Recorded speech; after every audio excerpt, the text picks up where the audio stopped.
Ну что же, добрый день, дорогие друзья. Меня зовут Аслан Тусубжанов, и я очень рад приветствовать всех вас на втором дне нашего замечательного фестиваля Go Viral 2020. Вчера у нас был первый день, и позвольте мне поделиться с вами о том, что у нас происходило в первый день нашего фестиваля. Во-первых, у нас было 3 keynote-спикера. Это Брэндон Эндрюс. Он рассказывал нам о том, как развивать и вести свой бизнес во время и после пандемии. Далее у нас был Самсон Безмятежный, который рассказывал о технологии VR, а также как эта технология может быть применима в разных сферах нашей жизни. И вечером в 9 часов вечера по времени Алматы у нас выступала Радхика Мальпани, которая поделилась своим 20-летним опытом в компании Google. Также вчера в 8 вечера у нас была сессия воркшоп на платформе Zoom, которая называлась Speed Networking. Там участники могли поделиться своими идеями, проектами и задачами, ну и, конечно же, обменяться контактами.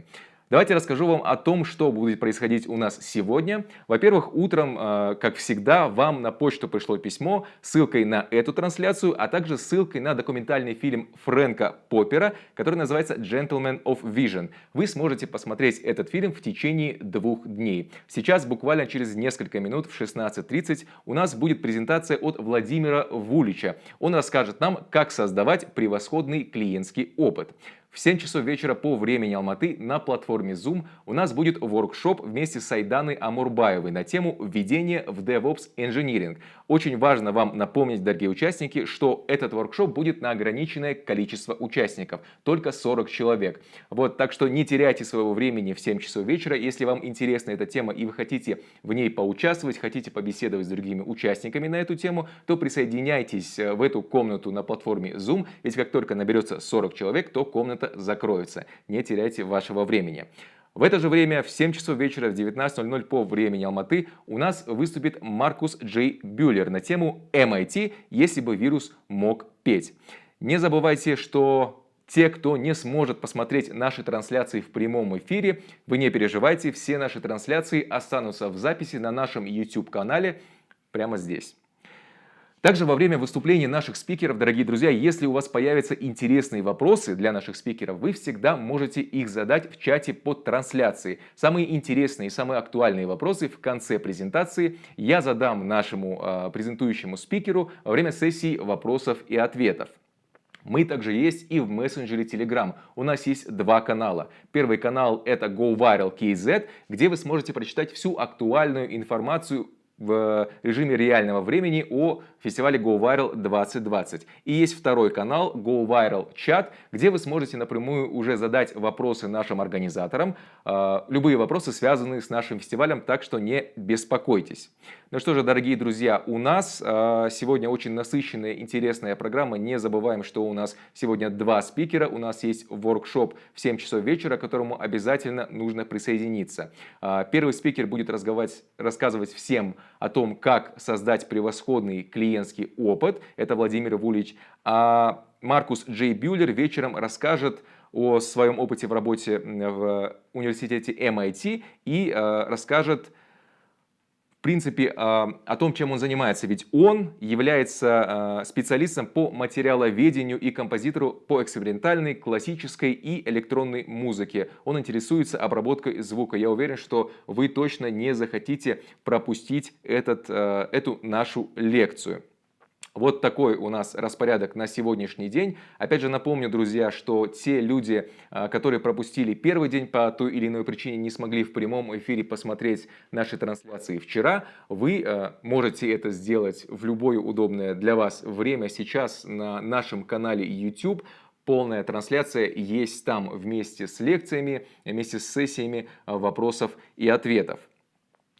Ну и сейчас у нас будет презентация от Владимира Вулича. Он расскажет, как я уже говорил, о том, как создать превосходный клиентский опыт.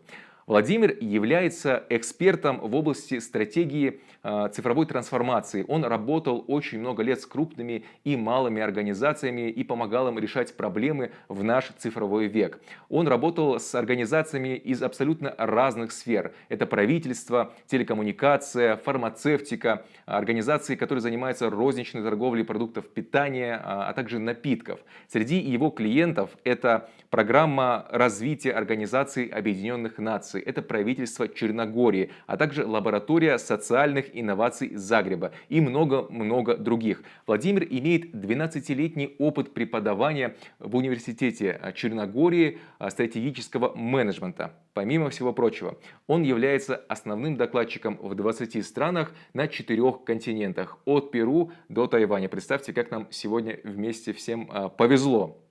Также он трехкратно был докладчиком на всем известном мероприятии TEDx, включая и TEDx, который проходил в столице Хорватии Загреб. Напоминаю, что во время лекции Владимира Вулича, друзья, все интересующие вас вопросы вы можете написать в чате под нашей трансляцией. И в конце его лекции я задам все актуальные и интересные вопросы нашему спикеру. У нас будет в конце для этого время. И я думаю, он ответит на все, что вы хотите у него спросить, на все, что будет вам интересно. Сейчас давайте посмотрим, как у нас со связью с Владимиром. Итак,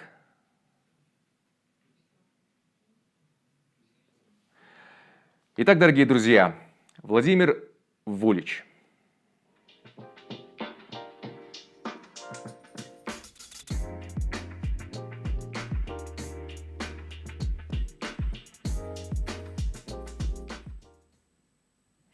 Vladimir, hello. Hi, nice to see you. Nice to see you. Good afternoon or good evening, wherever you're out. Where are you at the moment, by the way? I'm in the capital of Montenegro, Podgorica, and it's 30 minutes after noon, so it's still a good day. Yeah. It's still a good day. It's a beautiful city. A couple of years ago, I've been to Montenegro and traveled from Budva to Podgorica. It's one of the best places in Europe I have been, honestly. So it's a great place. Thank you, man. You're a happy man. I've just been to Budva yesterday, so I traveled back to the capital. So I'm sending you some sunshine from Montenegro. It's about 25 degrees today. Well, thank you very much. That is much needed because here, you know, the temperature are getting lower and lower each day. Well, Vladimir, thank you very much for joining us, for sharing your expertise and knowledge on this topic. I'm not gonna postpone any further. I just want to remind our viewers that if they have any questions, they can ask them in chat right under our live stream. At the end of your presentation, there's gonna be a Q&A session where I'm gonna ask the most interesting and pressing questions from our viewers. And on this point, Vladimir, the floor is yours. Please. Thank you very much. Just let me share my screen. Yeah. It's still disabled by the administrator, so please just let the... Yes, I can share it right now. Yeah. Thank you. Awesome. You can make, I think, yeah. Yes. So the title of my presentation today, of my keynote, is How to Create a Magical Customer Experience. So I will begin a short story regarding TripAdvisor. You know that the TripAdvisor is American website, arguably the leading website in the world when it comes to rating and leaving reviews about your stays in hotels, restaurants, and your travel experiences in general. So I will tell you a story about a hotel in Los Angeles. When you go to TripAdvisor, there are 378 hotels in Los Angeles. And when I say in Los Angeles, I do not mean only downtown LA. I mean the whole LA metro area. So including Beverly Hills, Santa Monica, and all the other mini cities within the LA metro area. So 378. And I'm gonna tell you a story about 6th highest rated hotel in all of LA. So for a second now, I would like you to close your eyes and to try and picture what does the 6th best hotel in LA look like. So just close your eyes for a second. This will be an individual exercise, and try to visualize how does, in your mind, for you, the 6th highest rated hotel in all of LA look like. Well, you can open your eyes now and let's see. Does it look like this? Well, for some of you, it certainly does. This is actually one of the highest rated hotels in LA. But for some of you, it maybe looks like this. This is also one of the highest rated hotels in LA. But maybe some of you have something else in mind. Maybe some of you had this in mind. A giant pool, palm trees, lots of sunshine. Well, this is probably how most of us would picture the 6th best rated hotel in all of LA. Well, now, I do not know what picture you had in your mind. But regardless of that, whatever you pictured, I know for a fact that what you didn't have in your mind was this. And this is actually the 6th best rated hotel in all of LA. The name of the place is Magic Castle Hotel. Now, can you imagine 2 words better than that? Magic and castle. And then you see this photo. This looks more like a motel in a B-rated Hollywood movie, painted in a bright canary yellow, than a Magic Castle Hotel. So how on earth is it possible that this yellow dump can be the 6th highest rated hotel in all of LA? There has to be some magic behind it. Well, let's see. First, when you check in the hotel, you get this pink sheet of paper, and on top it says snack list menu. And you're like, okay, most other hotels have snack lists. But then underneath it says compliments of the hotel. It means it's free. So you can get an unlimited supply of snacks while you are there, completely free. And even delivered to your room for free. So can you imagine having all of this for free whenever you want and even delivered to your room? Well, with this much candies, I wouldn't have any reason to actually go back to my house. This is a candy heaven. But now you're saying, okay, this is perfect if you're into sweets. But what if you don't like sweets that much? What if you don't have a sweet tooth? Well, there's another magical thing about Magic Castle Hotel, and that's free laundry service. And another thing is same day free laundry service. So you know that in most hotels worldwide, you have to pay for your laundry service and you have to pay dearly. And unless you deliver it very early in the morning, you will probably have to wait for the next day. In Magic Castle Hotel, you get it on the same day and it's completely free. And now you're saying, okay, these 2 things are really good, but I'm still waiting for some real magic. Well, here it comes. Remember that ugly pool? Well, near that pool, there's this bright red telephone. And up it says popsicle hotline, ice cream hotline, popsicle hotline. So what happens? Where if you're a kid and you see popsicle hotline and you see a phone, you are obviously going to pick up the phone. And as soon as you pick up the phone, the voice on the other side says, popsicle hotline, how may I help you? You're amazed and you say, I would like to have a popsicle by the pool. And within a few minutes, out comes a waiter with white gloves, a silver tray, and a selection of free popsicles. So you not only get a free popsicle, you get it delivered to the pool by the waiter with white gloves and on a silver tray. Now that's customer experience. And now imagine if you're a kid and you're taking a swim in a pool. There's absolutely nothing more magical for you than getting a free supply of popsicle. And every time you pick up a phone, they bring you a new popsicle.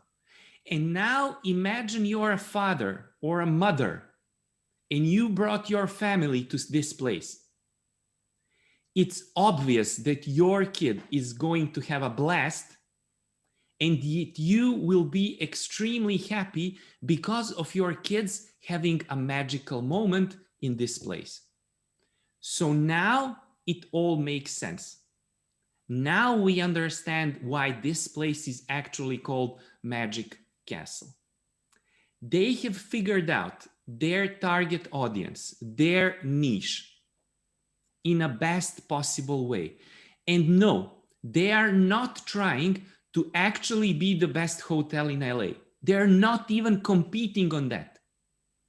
They have figured out the needs of their customers and what are the places, the aspects, the pain points where they can serve them and actually deliver a magical customer experience.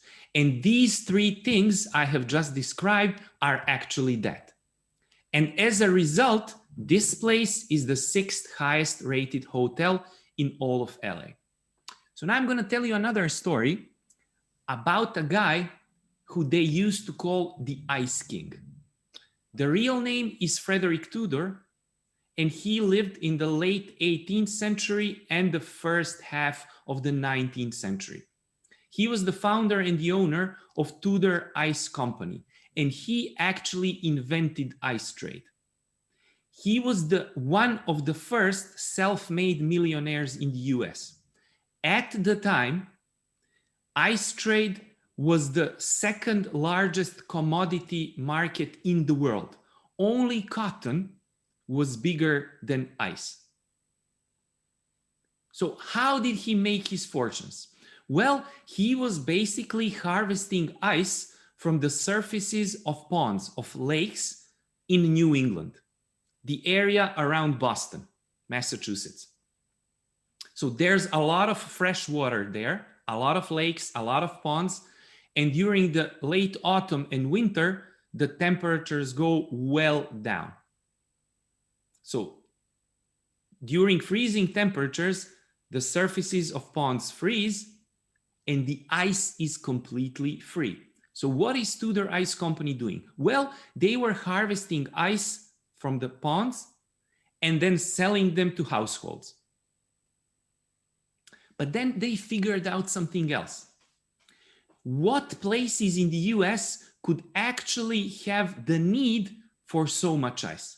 Well, obviously the hotter regions, not around Boston, but around Mexican Gulf, the south of US, Houston and the neighboring areas.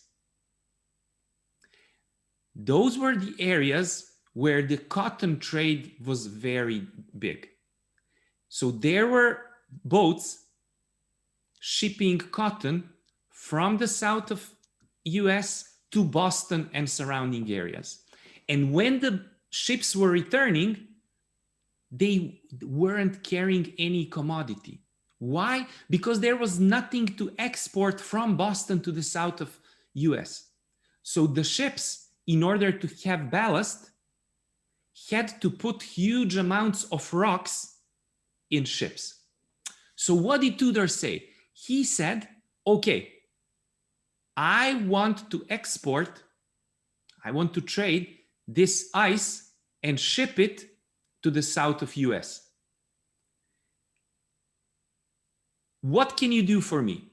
Well, the captain said, look, originally we had to pay for the rocks in order for our ships to sail. Now you are offering something for free, which will enable our ships to sail without actually paying for the rocks. Okay, so the shipping is free. So now Tudor has free ice and he has free shipping. The only thing he has to pay is for the labor force who's actually harvesting the ice. And the trade exploded. He then started exporting to West Indies, and at the prime of his business, he even exported ice to India.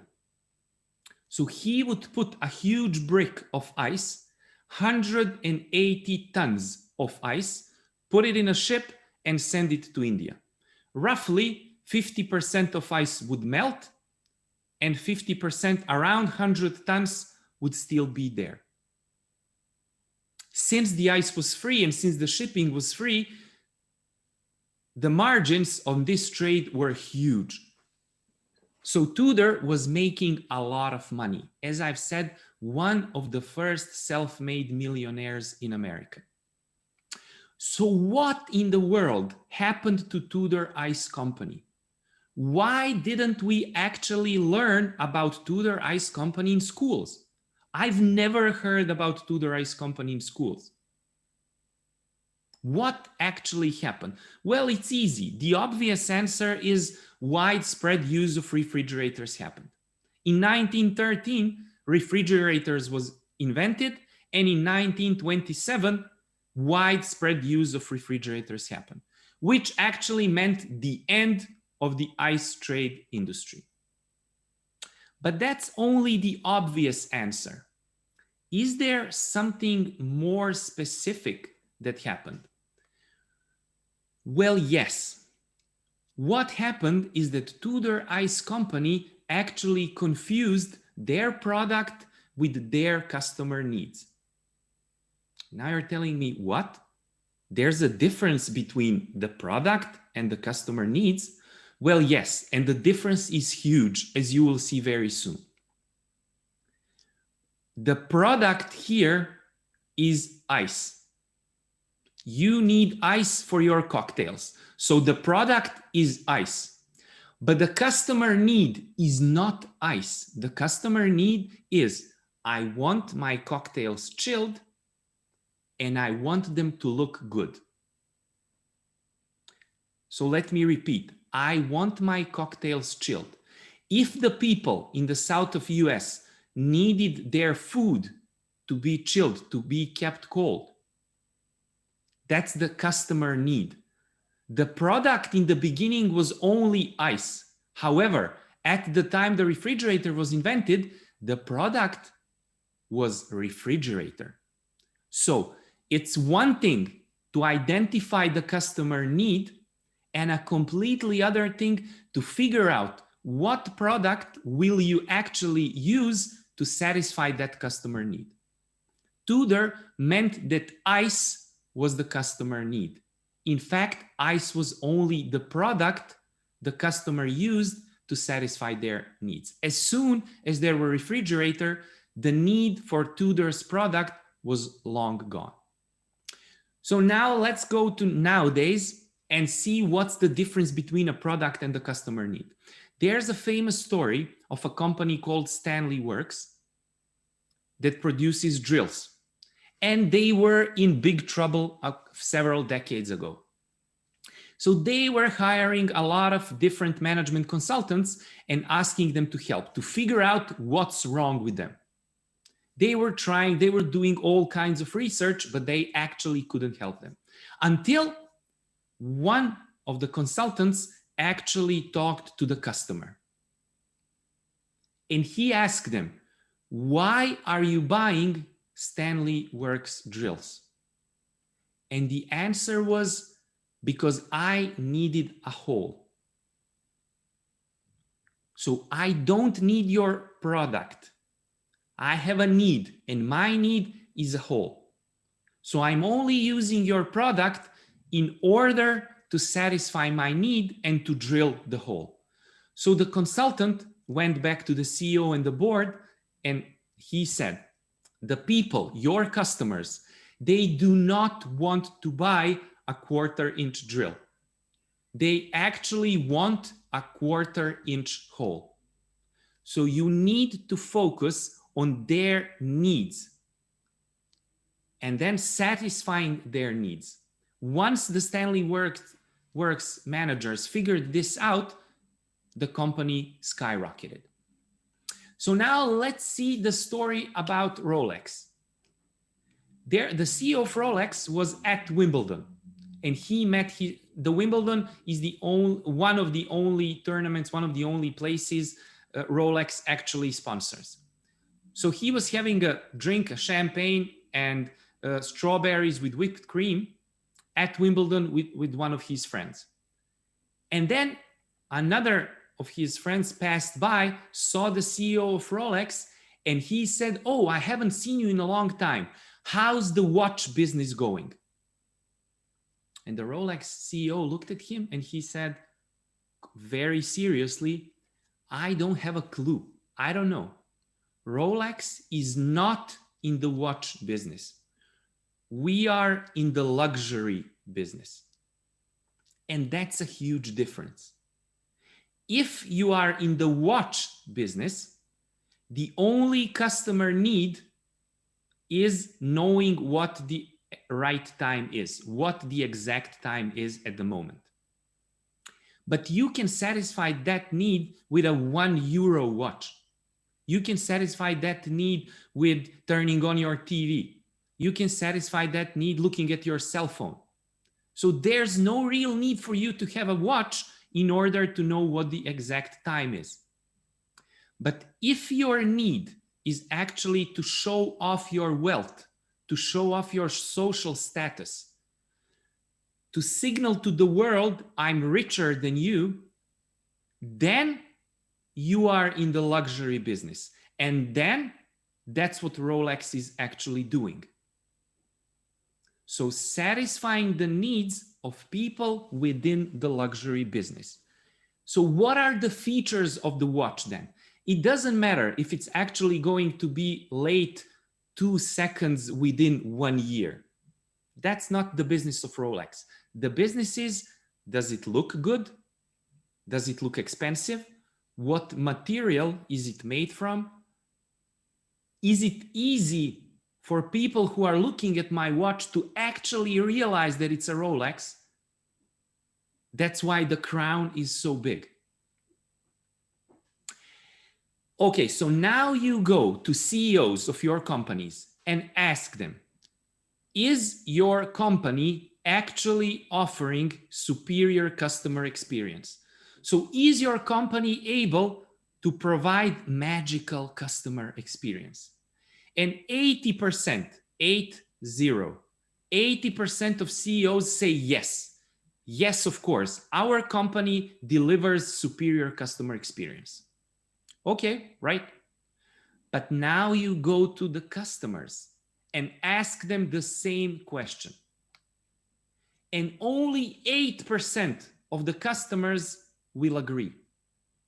So 80% of CEOs, 8% of customers. 10 times the difference. So what are you then going to do? As a CEO, will you just give your customers a middle finger, or are you willing to become the customer experience superhero? Well, since you are all here, and since almost 2,000 of you are actually listening to this, I'm pretty sure that you've already made up your mind. We are all going to be customer experience superheroes. So here's to you, and here's to all customer experience superheroes out there. And now it's time to see how to actually create a magical customer experience. Well, before actually creating it, we need to answer the basic question: what is our business? And in order to do so, there are actually 5 important questions that we need to answer. And these 5 questions were proposed by Peter Drucker, the most famous management thinker in history. So he said, in order to answer the question, what is our business? You first need to answer, what is our mission, who is our customer, what does our customer value, what results do we seek, and what is our plan. Only after answering these 5 questions we'll be able to know what is the business of our company. So let's see some examples. Well, here's Starbucks. What is their business? What is the business of Starbucks? Well, now you're saying, well, this is easy. Starbucks is a chain of coffee places, the biggest coffee chain in the world.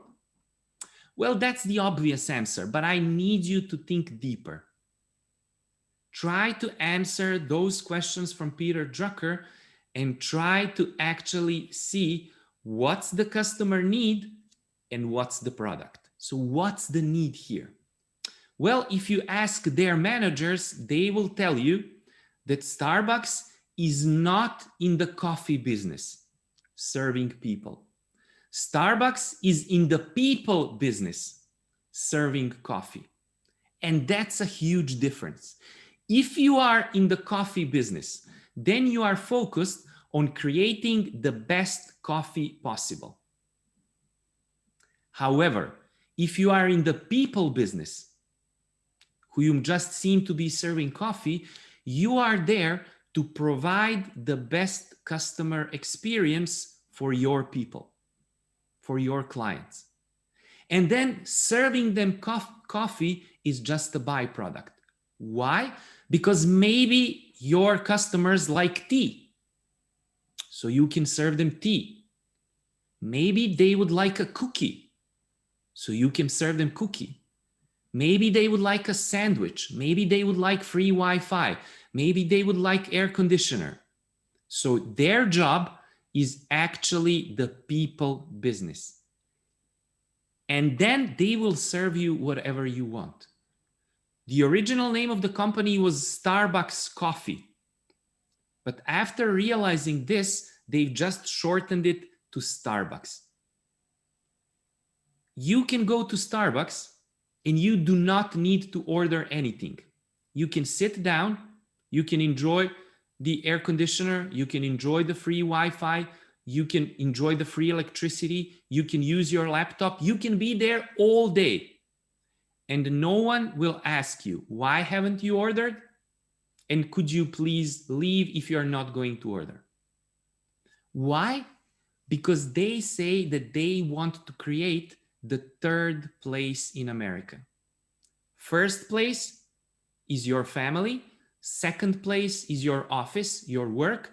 And third place is where you go to relax and maybe do some work. So creating the atmosphere where you feel welcomed is actually their business. The other thing in Starbucks is that you can basically order anything you want. So you can literally make up any combination you want and they will make it for you. So choose the type of drink, choose the type of whipped cream, choose the type of nuts, choose the type of sweetener, and mix your own concoction. So the abundance of choice. But that's not the only way to make a magical customer experience. You can go to the other end and you can limit the choice as much as possible. In-N-Out Burger is actually creating a magical customer experience by dramatically limiting customer choice. Because as they say, in the world of abundance, simplicity might actually be the most creative thing to do. So you can have a burger or a double burger, French fries, Coca-Cola, and milkshake, and that's it. But you're like, when I go to McDonald's, I can have a wrap, I can have a fajita, I can have a chicken burger, I can have a fish burger, I can have a pie, I can have whatever I want. And they will gladly tell you, you can go to McDonald's. Why? Because they serve only burgers, double burgers, fries, Coke, and milkshake. not frozen, and made to your order. That's what they make. If you don't like it, there are other places they can serve what you maybe want. But this is what they serve, and they make it the best. Okay, let's go to another example. Harley Davidson motorcycles. What is their business? Well, now you would obviously say motorcycles, but because of the few previous examples, you're now thinking and trying to answer the 4 questions by Peter Drucker. So what might it be? Everyone else produces motorcycles, but what is so special about Harley? Well, now you're getting there. Like freedom, open road, adventure. Well, if you ask their managers, they will tell you what we sell is the ability for a 43-year-old accountant to dress in all black leather, ride through towns, and have people be afraid of him. So that's what we sell. You dress in black leather, you hop on a Harley, you turn on the engine, and when people see you, they are actually afraid of you. So the stereotype of a 43-year-old accountant, the most boring person in the world, turns in just a few minutes, thanks to our product, in a person who people are afraid of. This very cool guy. That's what they sell. Okay, so what does Nike sell? Well, by now, you know that the correct answer is not shoes and it's not sports gear and sports equipment. But what is it? Try to think. Why would you buy Nike instead of Adidas, instead of Puma, instead of Asics? What is it that makes Nike so special? Well, their managers like to say that everyone sells shoes, but only Nike sells cool. You may not like the design of Nike, but what you know for sure is that the amount of technology that's put in your shoes is not rivaled by any other company in the world. The most developed, technologically developed, most advanced shoes in the world will always be a Nike shoe. That's why if you're a sci-fi nerd like I am, and you remember the movie Back to the Future, you will remember that there was a Nike product placement in the movie. Why? Because even if you go to the future, the most advanced shoe will always be Nike. And those were the legendary self-lacing shoes. So as I said, if you are a nerd like I am, your dream since watching that movie was to have the self-lacing shoes. Nike tried it several times. There were a few prototypes, but then last year, the first ever shoe, self-lacing shoe that you can actually buy in a shop, which is not a limited edition, was launched. So it comes up together with a smartphone app. So the only thing you need to do is to install the app on your phone, and you will see the slider in the app. LR, left, right. And you slide the app up to unlace your shoes and slide down to tighten, to lace the shoes. And you can lace your two shoes differently. So now you're saying, okay, this is perfect if you're a nerd, but why on earth do I need to have this? Well, because the same technology will be licensed to other brands and will be used for medical purposes. So if you have a bad back and you cannot bend down to lace your shoes, you can use self-lacing shoes. If you have Parkinson's and your hands are trembling, you can actually use self-lacing shoes. So this is not just for the nerds. Okay, another example, Revlon. What is their business? They are in the beauty business, obviously, but what is it? What would you say is the business of Revlon? Well, if you ask their founder, he would say, in our factories, we make cosmetics. But in our store, we sell hope.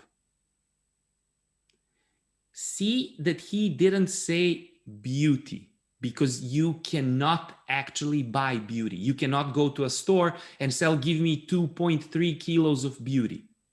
But what you can actually buy is hope. Hope, story, that once you've put on Revlon products, you will look like Jessica Alba. So that's the story. That's the hope. That's the image you are projecting in your brain and you are actually buying. So the chemistry part, making cosmetics, is for the factory. The stores sell you hope, sell you dreams. This is Grimaldi's Pizzeria under the Brooklyn Bridge in Brooklyn, New York. One of the most famous pizzerias in the world. So what is their business? Well, by now, you will probably say that their business is actually like Starbucks, the people's business. Creating the best customer experience and then serving you pizza. However, it's not. It's completely opposite. They do not care about customer experience. They care about making the best pizza possible. So you will see that Grimaldi's do not accept credit cards. You need to buy by cash. You cannot reserve your place. You need to stay in line, sometimes for more than an hour. You cannot order a slice of pizza. You can only order a whole pie. But you're like, I can't eat a whole pie of pizza. I can't eat a whole pizza by myself. And they're like, we don't care. You can either buy the whole pizza or leave. And there are no deliveries. You actually need to go there. But you're like, I'm working, I'm stuck in my home, and I would like a piece of Grimaldi's. Why can't I order? Well, we don't do it. Because the only thing Grimaldi's care about is actually making the best pizza possible. So if you try to complain, why don't you accept credit cards? They will gladly tell you. There are hundreds of other pizza places in New York that actually accept credit cards. I don't want to wait in line for an hour. Well, there are hundreds of other places in New York where you can reserve a place. You do not need to come to our place. So the story here is there is no one best way for you to create a magical customer experience. Starbucks is in the people business serving coffee. And Grimaldi's is in the pizza business serving people. And both are actually providing magical customer experience. So the deal here is for you to know your customer so well and to know what their needs are. Is their need the best pizza ever, or is their need a perfect place where I can relax and then maybe get some coffee and then deliver it to them? Well, most of you have probably watched Frank Underwood, and most of you probably like the show House of Cards. And you know that the place where Frank Underwood likes to go, where he has a craving for barbecue, is Freddy's Barbecue. And then while he's there, while he's eating, you remember him talking a lot with Freddy. And then at one point, it almost looks as two of them are friends, they're buddies. And then if someone asks you, okay, so why is Frank Underwood going to Freddy's? You might be tempted to say, well, because Freddy is his friend. He likes to go there. He likes to speak with Freddy. because Freddie is the only person in the world who actually listens to him and gets him. That sounds very like a hallmark moment. But when you actually ask Frank Underwood in the show, why do you go to Freddie's? He says, well, it's mostly because of the effing ribs. He doesn't care about Freddie.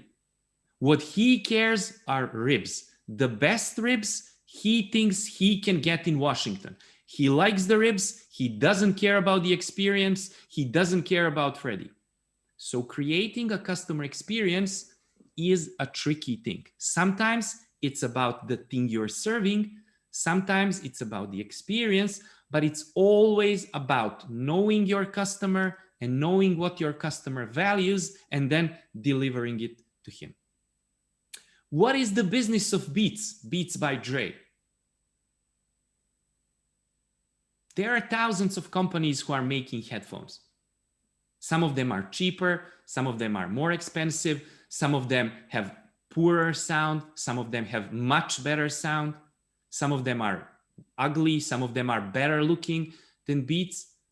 So what is the secret to Beats? What is actually the business of Beats by Dre? Well, the actual business is that Beats is a culture company as much as a consumer electronics company. What does it mean? Well, it means that once you see celebrities wearing Beats, you see LeBron James going out to the court to the NBA Finals against Miami, and he's wearing Beats. You see Lady Gaga in her video wearing Beats. You see Emily Ratajkowski on the street wearing Beats. And then they are selling you the culture part, the dreams part. I want to be as cool as them. So I want my Beats.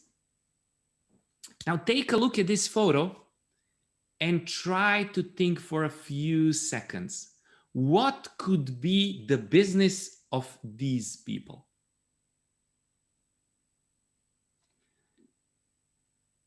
And now look at this photo and try to think, what is the business of these people?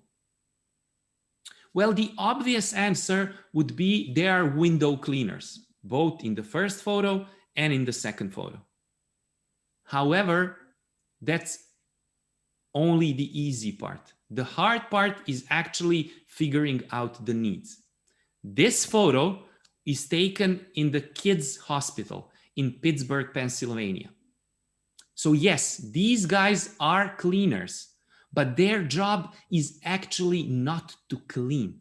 Their job is to make the lives of the poor kids who are in the hospital better and more exciting and something to hope for. So these kids here are already having a miserable day. So how can we make it better? Well, they want to see superheroes. They want to see Spider-Man. They want to see Batman. So these people are here to actually make their day better and to make the magical customer experience for the kids. Cleaning the windows is just a byproduct of this. So I'm going to end my talk with a story of my professor and a dear friend, Alf Rehn from Finland, who was my guest in Montenegro about, let's say, 10 years ago. And he was supposed to give a few talks at the university I was teaching in. So he did one talk, and my professors and my dean were super excited. So we were out for lunch, and my professor had a great idea, what he thought was a great idea. And he said, Vanya, could you please talk to Professor Rehn and ask him if he would be willing to give a lecture to our MBA class? That's about 250, 300 students. And I said, okay, when? And he said at 3 p.m. I looked at my watch and I was like, but it's 2 p.m. now. Yeah, that's what I meant, in an hour. And I'm like, but do students know that they need to show up at 3 p.m. for the lecture? And he said, no, they don't have a clue about it. That's the idea that just came to my mind, but we can post it on our website and people will see it and they will come. And I'm like, but no, they will not be able to see it within just an hour and then go to the university in order to listen to this professor. Yes, they will. Trust me on this. Just ask the professor and then call the administrator of the website and make the information public. I didn't think it was a good idea, but I had to ask the professor, and Professor Alfred said, yeah, of course, I will do that. I will be there in an hour and I will deliver a talk to 300 students from your MBA class. We went there 10 minutes before 3 and there was exactly 0 people in the audience, which was normal, which was completely logical. No one knew that there's a talk by Professor N, and even if they could, they couldn't organize within just 1 hour and make it to the university. So we waited 5 to 3, still 0 people in the room. 3 p.m., 1 person shows up. 3:02, 2 people show up. 3:05, 3 people show up.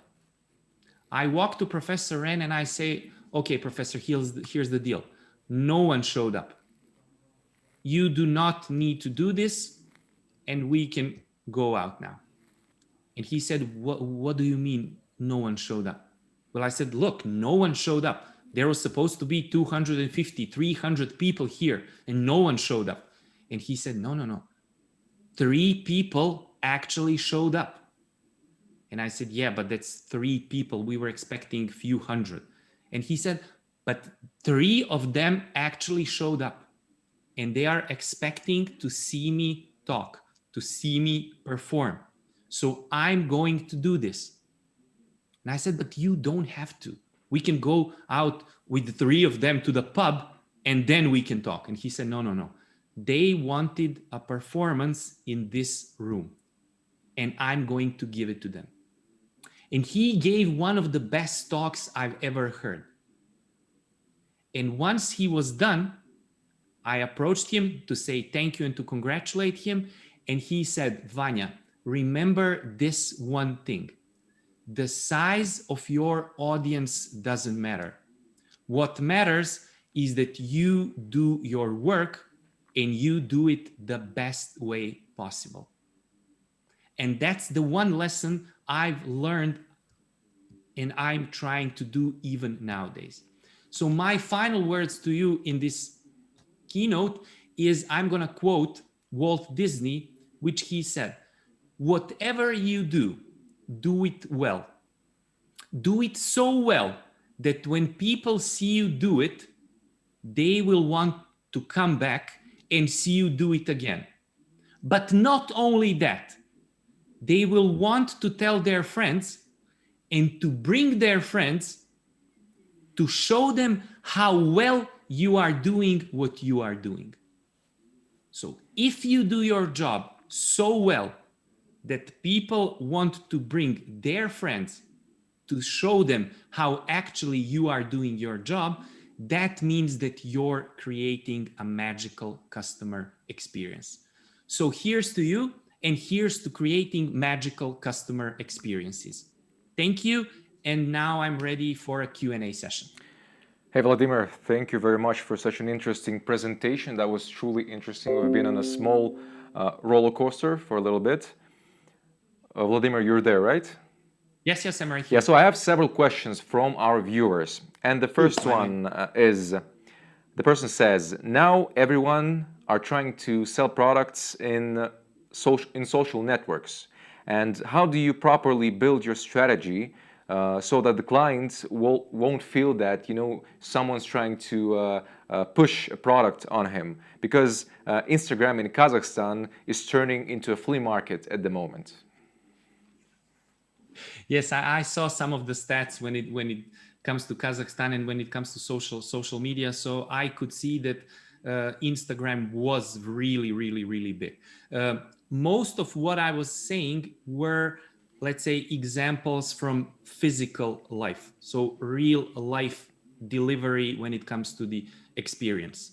However, basic principles are actually the same even when we are talking about online and when we are talking about social media. Especially during this pandemic, a lot of businesses who had actually zero participation on internet and social media, zero presence, had to at least start making their products or services available. So one of the things the first thing you can actually do is to realize what business are you in? What customer need are you trying to fulfill? You are trying to satisfy. And then try to build a story around it. Since you will not be there physically present, people can't see you, they can't touch you, they can't feel you. Try to tell a story and then try to engage your audience, try to engage your users in a way that you want their stories to actually be heard. Mm-hmm. So talk to your customers and then ask them, how are you using our products? In what way our products are helping you? Mm-hmm. What are the ways our products are actually making your life better?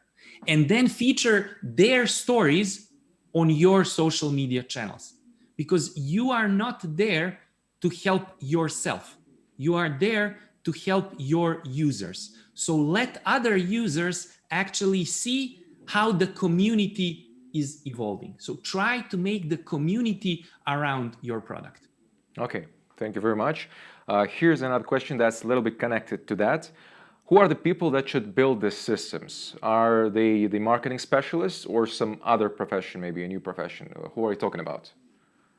The best way possible is if you have a founder who is really keen on these things, and then the founder can help you do these things. However, that's let's say the situation where we have a startup, where we have a business that is just starting. However, these principles can be used in well-established companies which are more than 100 years old, where the founder is long gone. So these people can, let's say, the perfect mix would be a psychologist and a marketer. So yes, you can only be a marketer, but you don't need to have a degree in psychology, but you need to be able to empathize. You need to be able to understand the needs of your clients and then figure out the way to deliver something that's going to satisfy these needs. Okay, thank you very much for answering that question. Here's another one. Do loyalty programs really work? The person is saying that coupons for a free coffee or discounts or a cashback system or something else, because this person realizes that all her bonuses are burning up and her coffee coupons, she always loses them. So do loyalty programs really work? Let's say good loyalty programs work. There's a difference between just having a loyalty program and having a good loyalty program. I will tell you that I get automatically signed up to a lot of different loyalty programs as soon as you buy something, but most of these cards I do not carry with me and I don't have them often with me. Why? Because as the viewer asked, most of these actually suck. However, I have a story to tell you specifically regarding the coffee business for which the question was. There is a coffee place in UK which has a disloyalty program. So what are they doing? They hand you over a piece with like 10 coupons, and each coupon is for another coffee shop. So they are basically giving you free coffees which you need to drink in their competing coffee places. So you go to a competing coffee place, you give them a coupon, and they will give you a free cup of coffee. So now you're asking, why on earth would someone be giving you free stuff at the competition places?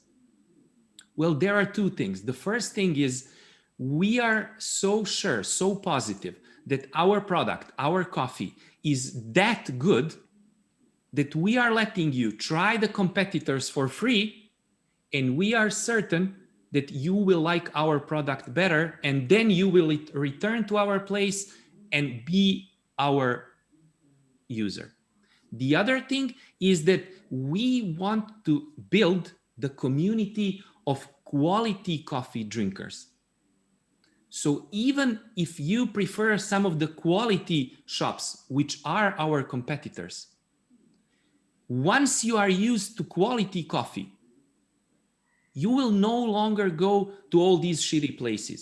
You will pick one of these places, including ours. So these loyalty programs can sometimes work even better than loyalty programs if you are 100% sure that what you are actually offering is of value to your customers.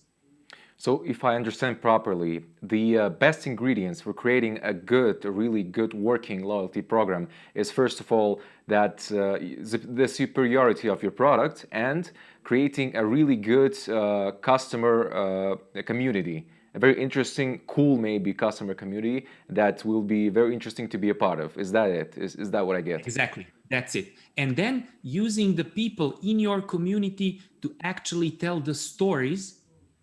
Remember what Walt Disney said. If you are doing a very good job, a great job, an excellent job, a magical job, then the people in your community will not only continue to buy at your place, they will tell the story to their friends, bring in their friends, and the community will grow. Mm-hmm. One more question here. How do you teach your team to react to negative reviews or negative feedbacks from customers? How do you teach your employees to react to that?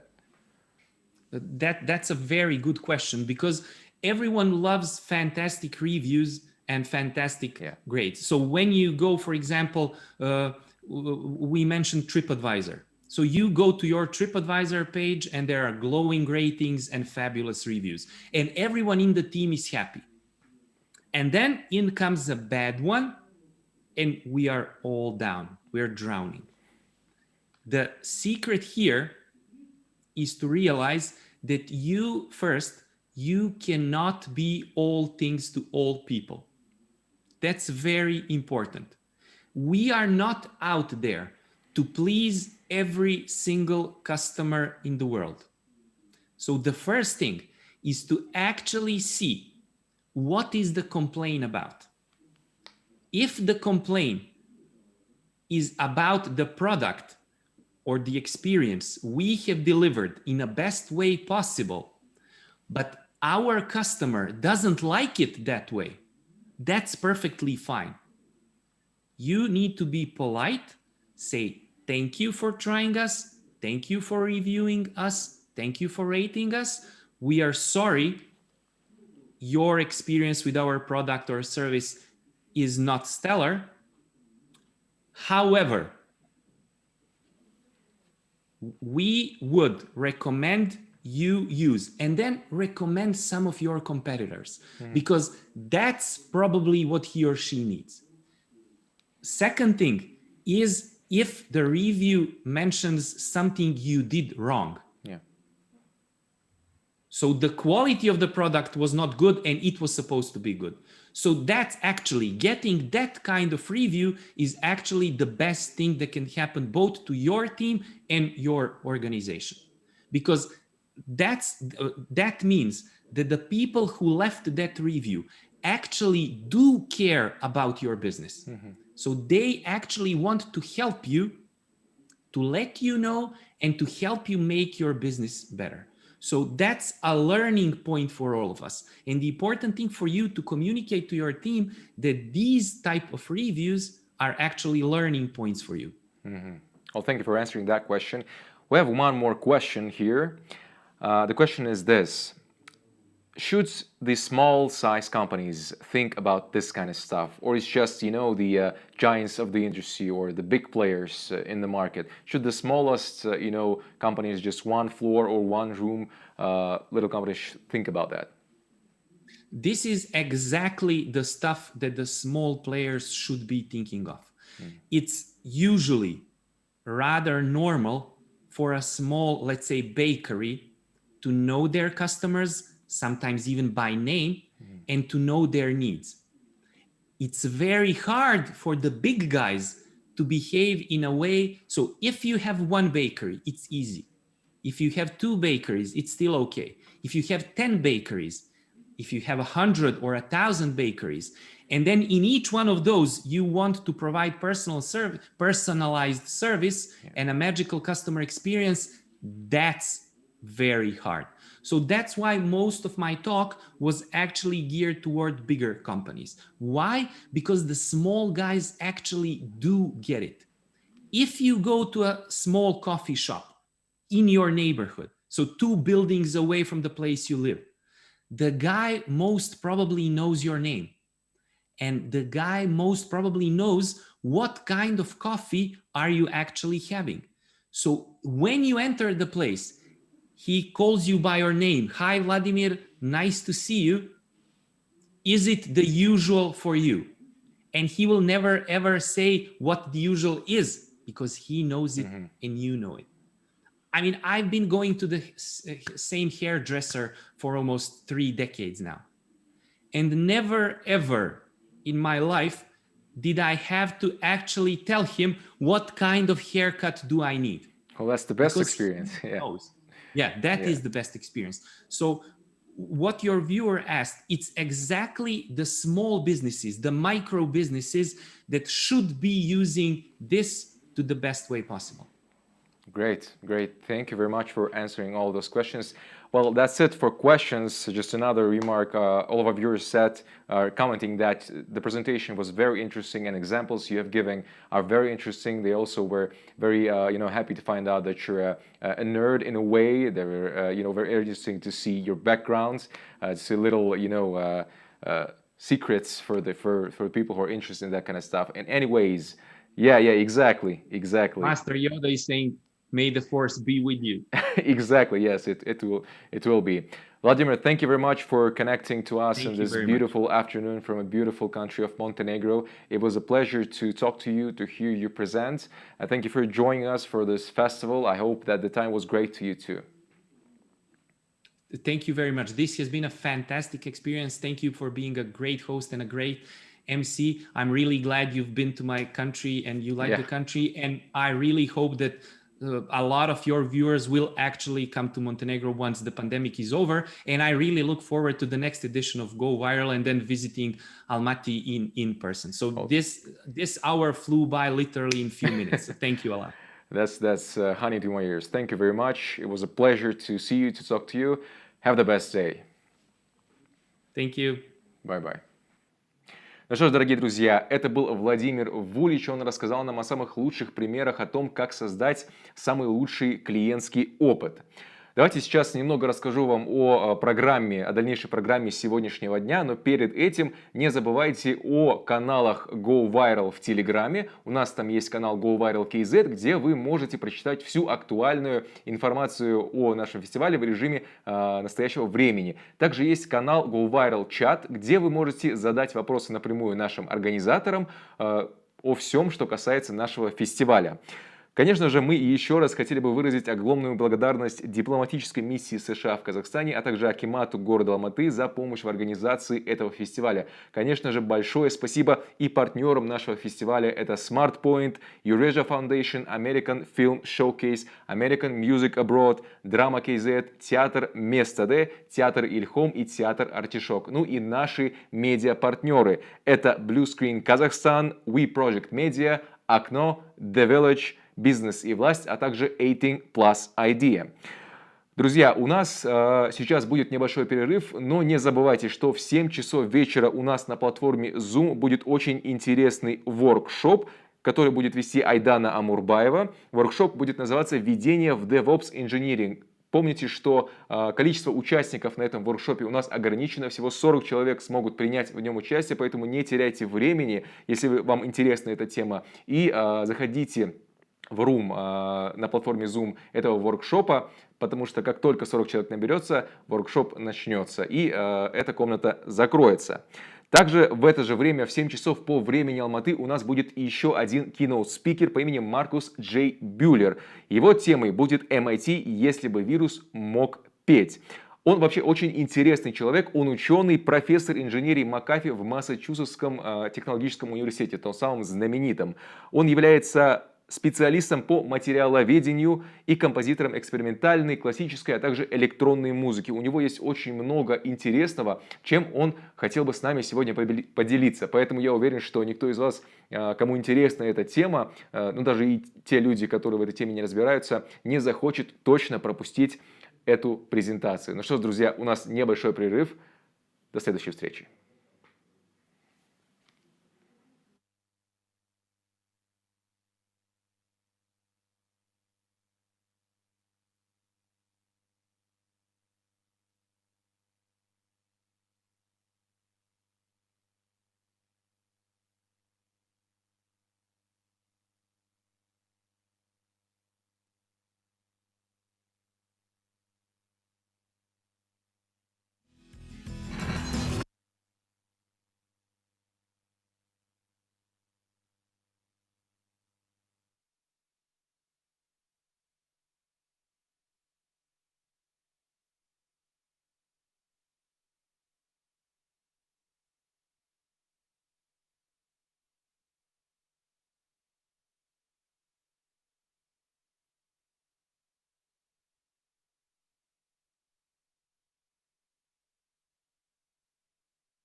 Ну что же, добрый вечер, дорогие друзья, с возвращением на прямую трансляцию замечательного фестиваля Go Viral 2020. Меня по-прежнему зовут Аслан Тусубжанов, и сегодня у нас второй день фестиваля. Давайте немного расскажу вам о том, что сегодня уже было. Утром мы все вам выслали ссылку на документальный фильм Фрэнка Поппера «The Gentleman of Vision». Вы сможете посмотреть его в течение 2 дней. Также у нас сегодня уже была одна презентация от keynote-спикера по имени Владимир Вулич. Он рассказал нам о том, как создать идеальный клиентский опыт и как сделать так, чтобы это всегда было первоочередной задачей компании. Сейчас у нас будет очередная презентация от еще одного keynote-спикера по имени Маркус Джей Бюллер. Темой его презентации будет MIT, если бы вирус мог петь. Давайте немного расскажу вам о Маркусе. Он является ученым, профессором инженерии МакАфи в Массачусетском технологическом университете. Он преподает там материаловедение, а также является композитором в экспериментальной, классической и электронной музыке.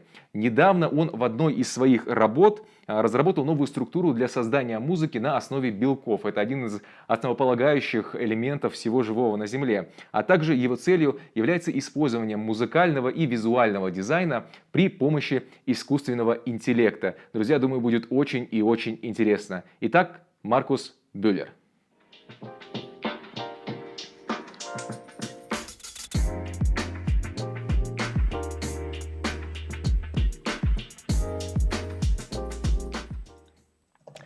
Good evening, Marcus. Hi, good evening. How are you doing? I'm great, Marcus. Good evening or good afternoon, depending on where you are. Where are you at the moment? I'm in the Boston area, so right now it's morning for me. Oh, so good morning. Top of the morning to you. Evening.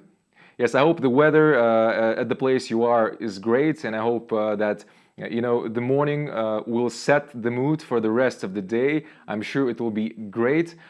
We have an audience for you. People are very interested to hear about what you are going to share with us, your expertise in the field. Dear viewers, I just wanted to tell you and to remind you that if you have any questions for Marcus, you can always leave them in the chat right under the live stream. At the end of the session, there will be a Q&A session where the most interesting and relevant questions, I'm going to ask them, Marcus, on your behalf. Well, Marcus, the floor is yours. You can start. And yeah. Great. Wonderful. Well, thank you very much. I'll be sharing my screen, and you should all be seeing now the title page. I'm very excited to be here, and yeah, indeed, it's a wonderful morning. Weather is great. We have a fall foliage here right now, so a very beautiful day outside. The sun shining and the leaves turning colorful. So what I'll do today, I'm really excited to share some of the work we've done recently on sonifying proteins, including viruses, and I think it'll be a fun experience for all of you. So my work deals with various kind of ways of thinking about how to use new ways to make music and create sound. And as we all know, traditionally we make sound and music really from things like string instruments like harps, like shown here, or a piano, which is basically also a string instrument where a hammer hits the string and plays the sound, or drums, which are membranes. And these membranes vibrate and they create a sound. And the way this really sounds like is kind of like here. You can hear the beautiful strumming of a guitar, for instance. Now, all of these traditional ways of generating music usually involve strings, vibrating strings, membranes, and they generate sound waves. And actually, these sound waves kind of come to our ears, into our brain through the acoustic waves, pressure waves going into our ear, then exciting the nerves in our ear, and then directly being connected actually to the brain, and then creating an emotional or other kind of responses that music has on humans. So we have been thinking, what are sort of other ways of thinking about music and sound generation, and maybe their analogies with matter, materials you can see, and exploring how they might sound like. So what you see here is a spider web, pretty obvious. And if you think about a spider web, it's made from DNA. Spiders make it really by playing with the DNA letters, assembling it into protein structures, forming nanocomposites, forming fibers. And what you see with your eyes actually is ultimately a collection of these fibers. Now, the message here is these fibers actually are made from hierarchies of structure. And that's very similar to the way music is generated. So what you hear in the background is classical style music. And the way we can imagine creating it is by thinking about basic vibrations, a sine wave, harmonic waves. The different sounds of instruments are created by overlaying multiple sine waves. by playing these sine wave collections at different frequencies, creating tones, melodies, harmonies, and ultimately overlaying multiple instruments, creating a sound of a symphony, for instance. And so this buildup of hierarchy is very similar between the spider web and what we see in music usually. And so we've been thinking about the significance of that, actually, and not only for creating sound, but also for understanding nature, understanding life, understanding materials. And if we think about music as an emotional expression of humans, can we also use music as a way of expressing living systems like the inner structures of life or DNA or proteins or spider webs? And maybe there's more to that, actually. And in that music is a sound is a universal language to understand nature. And you think about insects, like this is a picture of a wasp. And as some of you know, wasps, for instance, communicate with each other and with the environment through these antennas, which communicate vibrations. Spiders, of course, are also very famous for using vibrations. They build their web essentially by sensing vibrations. They're essentially blind, and they see the environment, if you wish, by looking at the vibrational spectrum they see. And so we have, in the insect world, vibration is a very, very fundamental communication mechanism. We have, of course, on the other hand, we have molecules. We have, as we know from quantum mechanics, an analogy between waves and particles. So, particles can actually be described as overlaying sets of waves. And we have sound, of course, which is sort of the human expression, the human experience of vibrations. And all of these actually can be described by a collection of what we call harmonic waves or sine waves. I alluded to that already a few slides ago. So this is how we can understand the creation of music. Ultimately, we could break it down into very simple sine and cosine waves or things like that. And these kind of look like that, very simple. And these sine waves are actually going to be the description we'll be using in this talk today in understanding how we can translate proteins and viruses into sound.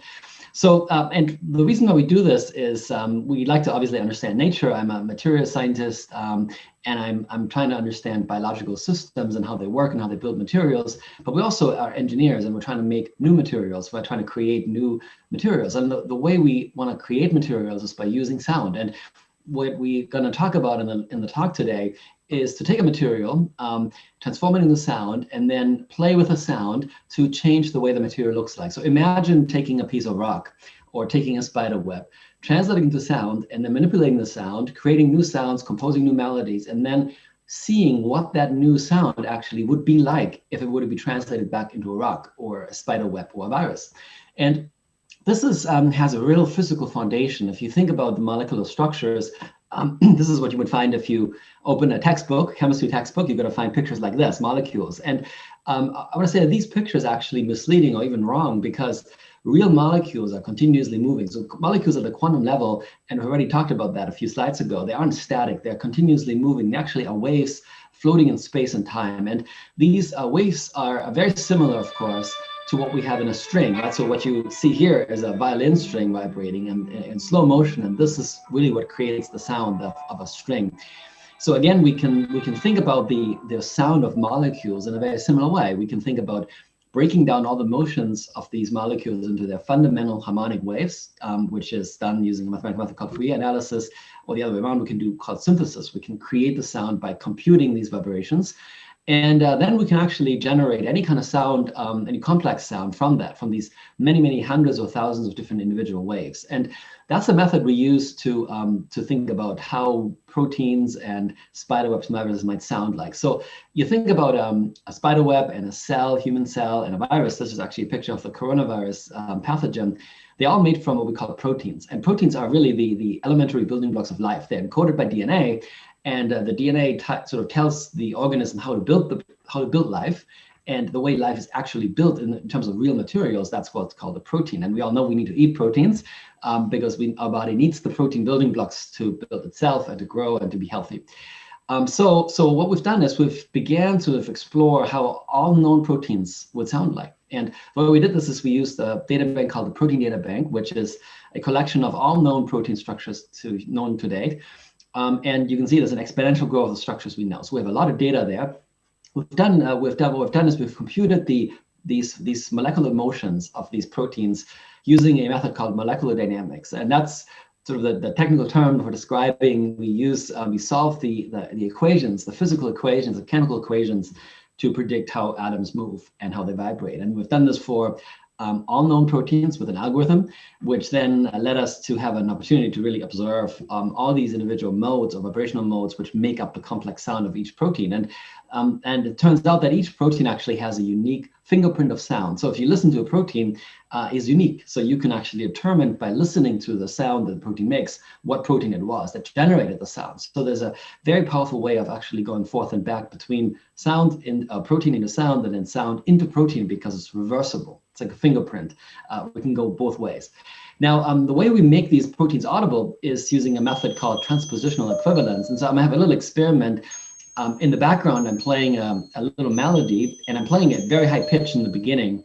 And you're not going to recognize probably what it is. And as time goes on, I'm going to shift the melody to lower and lower frequencies. So basically on a virtual keyboard, I'm playing on the very right in the beginning and then moving to the left as time goes on. And at some point, I think now probably you're going to recognize what I was playing, and I was playing For Elise by Beethoven. And the way this sort of looks like in the spectrum picture is that I'm taking the spectrum and I'm keeping the relationships between notes constant, but I'm shifting the absolute values of the frequencies to low and low frequencies. So that's how I can actually retain the meaning of music. I can shift it to different ratios, shift it to different frequency values, but retaining the ratios so I can retain the meaning, the significance of these melodies played. And that's the same algorithm we use, essentially the same idea we use for proteins. And that's how we can make these very high frequency protein sounds, which the human ear cannot hear in nature. We can make them audible to the human ear. And we can then build music based on these complex hierarchical structures we see in proteins. So these proteins are quite amazing. As I mentioned, they build all life. They are 20 unique amino acid building blocks. So these are the 20 basically letters that are encoded by the DNA that make all protein materials. And again, they have these barcodes. So what you hear now in the background are these sounds that these proteins make. And these sounds can be accessed now in various tools. We've created a couple of different synthesis tools. We have a tool that's implemented in Max, which can be used in a creation of composition of music. We have a tool that is an app. I'll show that in a moment. And what we can do with this is we can translate a protein now. On the left-hand side is a lysozyme protein.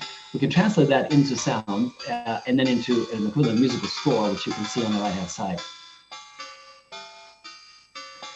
So what you hear are really the real vibrations of these protein molecules. And you can do this yourself, actually. If you want to download this, if you have Google Play, access to Google Play, you can download an app called Amino Acid Synthesizer. It's free. And you can play your own proteins and actually compose them through the melody, and then actually make them and explore what kind of protein you've designed through music. So it's accessible to everyone right now. And that's the method we use to generate new proteins. And so I'm going to talk a little bit more about what this means. So again, this is a slide that sort of gives the framework for this. So again, going from material into sound and then being able to create new sound, like you've seen on the app a few slides, last slide, and then making that back into a material. And so how does this look like? Well, we can do this manually by hand, but we can also use artificial intelligence. And so what we've done here is to essentially create thousands of songs of proteins that are a resemblance of existing real proteins that nature has made, and then training an artificial intelligence neural network that can then actually make its own proteins once it has learned the patterns that make these proteins. And so what this means is we can then use this AI algorithm actually to generate new proteins that nature has not yet invented. And this is the way it sounds like. So what you hear in the background is a song essentially created by a computer algorithm, the AI. So this is not a protein that exists. It's something that nature has not yet invented, but we can translate the song back into a musical score and then back into an amino acid sequence and DNA code, which we can then use to put into a cell and then let the cell actually make these kinds of proteins. And so this is very powerful. We've made that. We've created the proteins, and you can see how they look like. These proteins actually are new. I mean, in other words, they're proteins we've confirmed that nature has not yet invented through evolution. So there's really a new kind of design paradigm we can implement with this. The other proteins we've made a lot of different proteins with this method and made some in the lab as well. So this is sort of a test tube where you can see the protein inside, and we're currently analyzing how that protein behaves and what it actually does, because we don't know what function it has. So the same method of translating proteins and designing new proteins, we've also used this for the coronavirus protein. And so you've all seen pictures of the COVID pathogen, which is the one on the left-hand side here. And if you think about the COVID pathogen, it is a really complex structure. It has these little spikes coming out on the top, which gives the name to this virus, actually, the crowns, the corona. These crowns are the ones, the actual structure that infect the human cell, and the human cell infection sort of happens on the top of this crown, and so we can think about sort of trying to understand how that process happens and maybe develop treatments by understanding how this key protein in this virus actually behaves. And so, well, you can do that in different ways. And you can sort of begin by maybe looking at the DNA code, and that's the actual DNA code of the COVID-19 pathogen. And you're not going to be able to see much because they're about 30,000 letters of DNA, but we really don't understand the language. I mean, it's kind of a gibberish language. We don't really understand it. And you can look at other kind of data like this. Doesn't really make much sense. So we have used the musical translation as a way of actually using our brain. I remember in the beginning, I talked about how music is directly connected to our brain. So now we have a way of translating the virus into sound and then letting the sound interact directly with our brain to be able to understand the virus. And so this is how that sounds like. This is the COVID-19 pathogen translated to music. I'm going to just play about 30 seconds or so.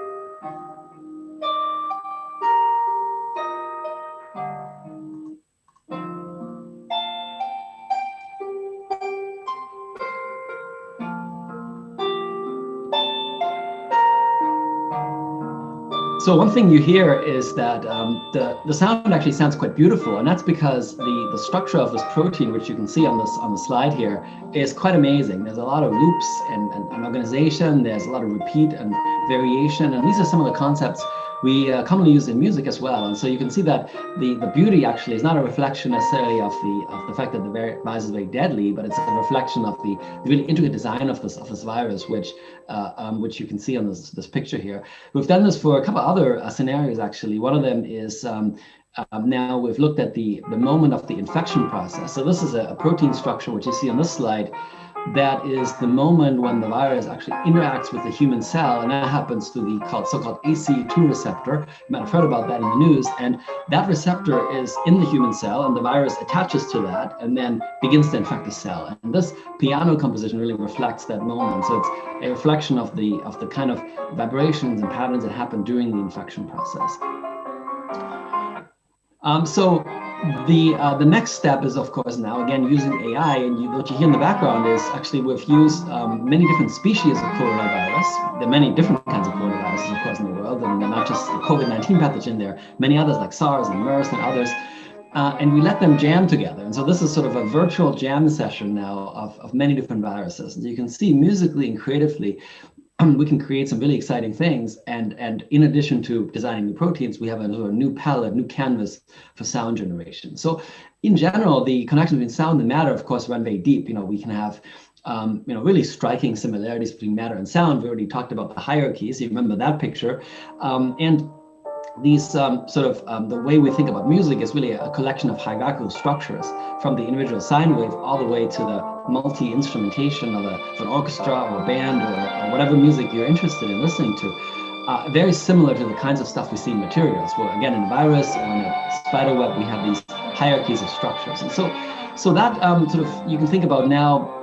We'll talk a little bit more about the mechanics of music and why actually the coronavirus maybe has sounded so nice. And what are the sort of deeper meanings, implications of that connection between music generated by humans, like the thing you hear in the background, and music generated by nature, which is the COVID-19 pathogen, for instance. So the mechanics of music, how we call it, really is very interesting in a sense, comparing it to the materials design paradigm or the DNA paradigm or protein paradigm, in that music is really a collection of building blocks. This is a score of Beethoven Emperor Concerto, and you can see that even if you can't read the notes, you can see that there are patterns there, right? And these patterns are repeated, right? For instance, you have this pattern, building block B, I call it here, which are very high succession notes going up and down. And then you have building block A, which is sort of a succession of notes that are going up and up and up and down and down and down.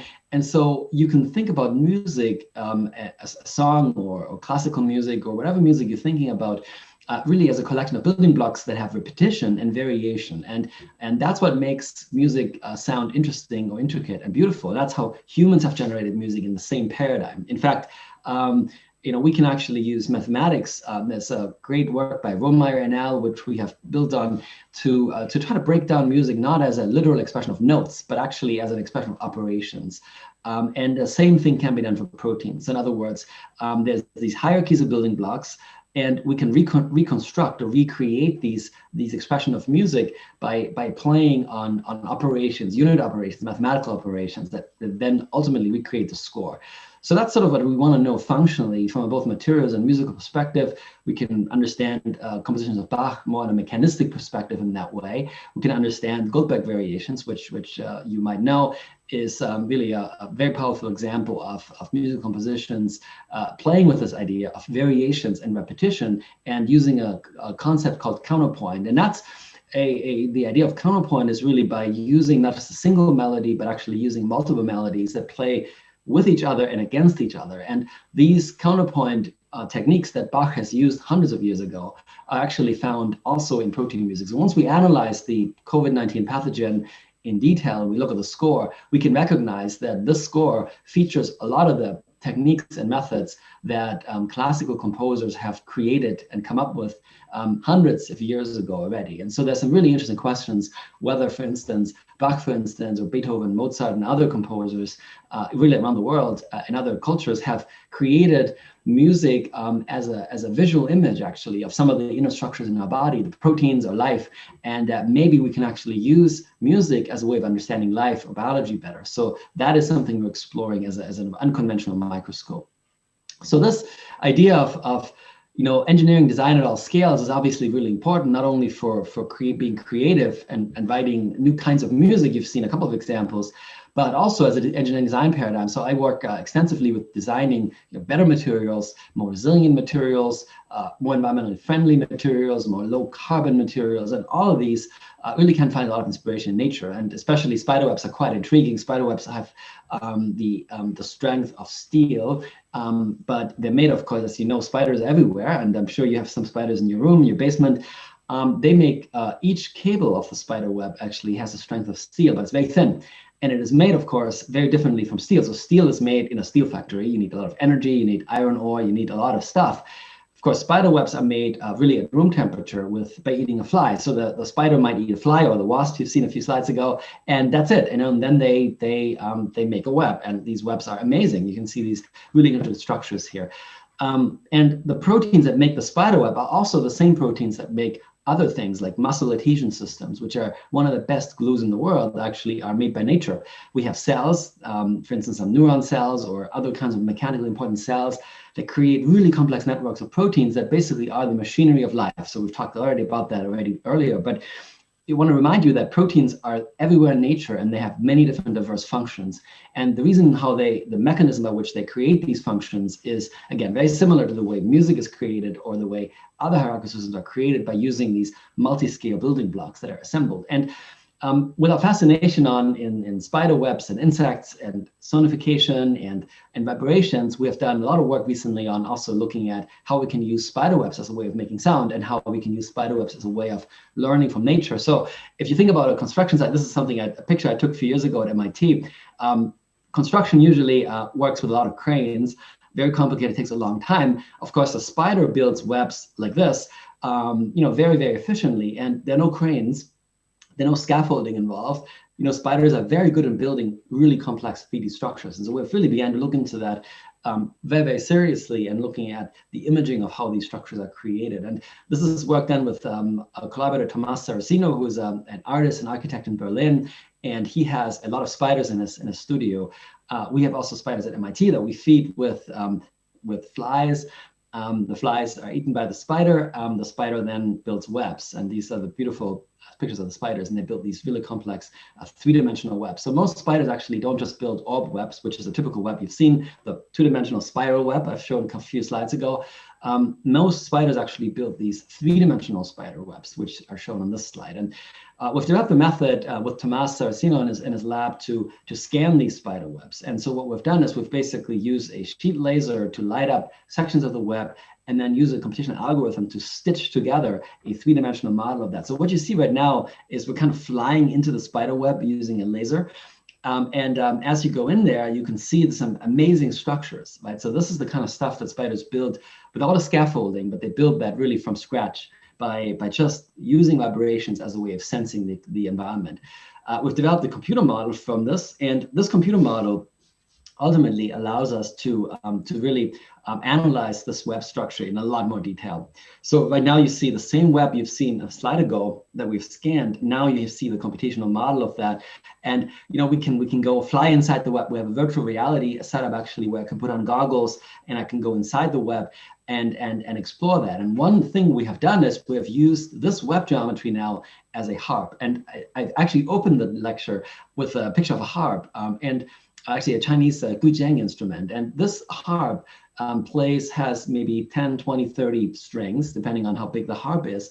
And they're tuned usually, right? They're tuned to have certain frequency ratios, which is what makes it pleasant, makes it sound pleasant. Now, if you imagine a spider web, want to explore how does that sound like? So what does the spider actually see or feel or sense? Because spiders, again, remind you, they use vibrations to explore their environment. They kind of send out signals, they measure what comes back to their ears or their sensors, and they also generate sounds by other spiders, and so they communicate with that in that way. So we've done this by creating a musical instrument actually out of that, and basically creating a model of the spider web that we can use on a stage. So this is my student, what you see in the picture here, Isabel Su, together with Ivan Sapurin, Christian Southworth, and Ian Hadwick, who are also playing this instrument in different ways.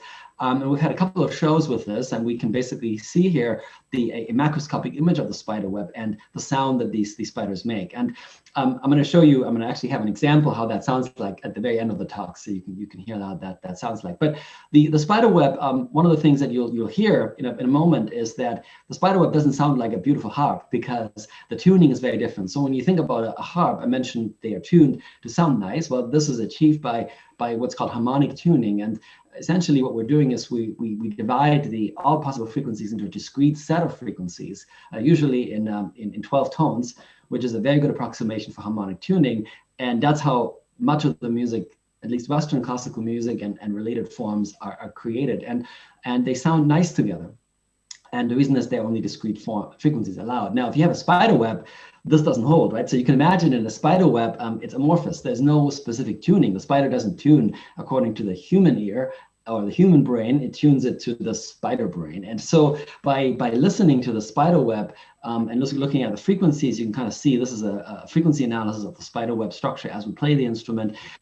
It's completely disorganized, and it sort of follows its own rules. And that's the interesting thing, right? So we begin actually by being able to play the spider web instrument. We can actually enter the world of a spider and hear it and see it. We have that, again, that virtual reality setup. You can put it on your eyes. On stage in the instrument, we project the spider web on a big screen or put it on a big cube. So you really, as an audience, when it's dark, you can feel like a spider basically, and you can hear the sounds of the spider. So so that sort of is the idea that we can enter the world of the spider, communicate with different species, like a spider in this case. And previously, we've communicated, if you wish, with a virus, with the human cell receptor. We've communicated with the reception process. So we begin to really have an access of our brain directly to some of the really elementary mechanisms of life and death. And that allows us then to also communicate by us humans composing and creating new musical forms. So we can take the spider sound essentially and work with that. And actually what you hear now you hear the spider web playing in the beginning. That's the sound of the spider web. It sounds a little bit eerie. And again, this is sort of the weird sound of the spider web that doesn't resemble anything human because it's not tuned according to our own ideas of tuning. We can then take those sound bits, and that's what we've developed in the instrument, as a way of creating new sounds. And basically, you can imagine taking bits and pieces of the spider web and putting them into new musical forms. And as the music goes on, in the background, you can actually hear more of the harmonic tuning. And that's because I'm shifting slowly into the more harmonic and accessible to the human brain kind of tuning. And that's a way for us to communicate with the spider, right? So we can go forth and back between these ideas. So you've seen that, there's a lot of different musical forms we've created based on proteins, on spider webs, and other things in nature, living organisms. Music is everywhere. That's something you hear a lot, and it is in fact everywhere. You can see that matter actually when you look very closely, as I've shown in the talk. everything's moving and vibrating, and these sounds can be made audible through the algorithms we've developed.